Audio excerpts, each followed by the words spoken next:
Welcome, my friends, to another night here at the Fireside Tales. As you all can clearly see, I'm getting into the Irish spirit, and I thought, what better way to celebrate St. Patrick's Day than with a story about Ireland?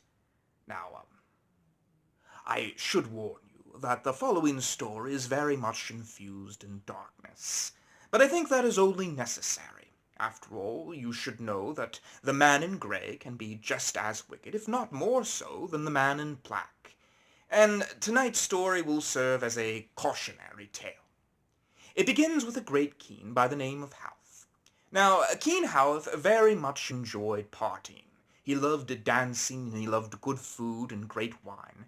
And every night he would hold a great feast, and the townsfolk would be allowed in, as well as the rich. Well, one night he was partying, and he heard a bunch of barking outside, his hounds, and he wondered what could be going on. So he called for one of his servants to open the door.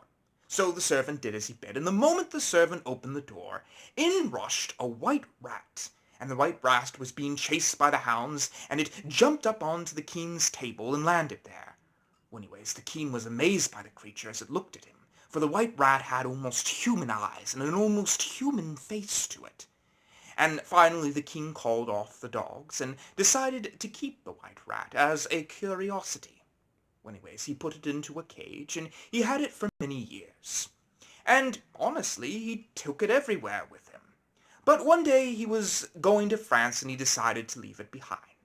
So he went to the great king there, and they had a feast themselves, and they discussed politics and stuff. And not much happened with the king, except he noticed he felt a little bit tired, and one of his legs was sore, and he decided to retire early one night and go to bed.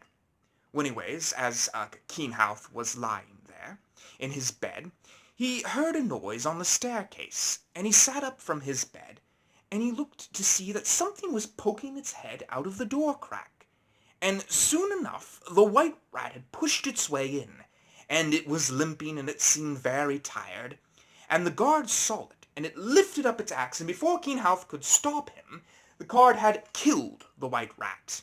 Well, anyways, the moment the guard did this, King Howeth cried out, "By God, you killed me too!" And he fell down into his bed.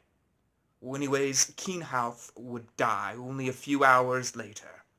And so it is said that the white rat would always visit the lineage of the Howeth family. And whenever a family member was about to die or was about to become ill, they would see it. So, there it is. The man in grey can indeed be just as evil as the man in black. Personally, I do not know why any creature would kill another one, certainly things that are as powerful as them.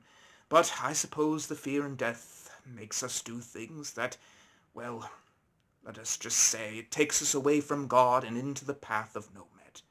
We can only hope that they can learn something from these tales, but probably they won't. They are very stubborn creatures. But I hope that you all learn something.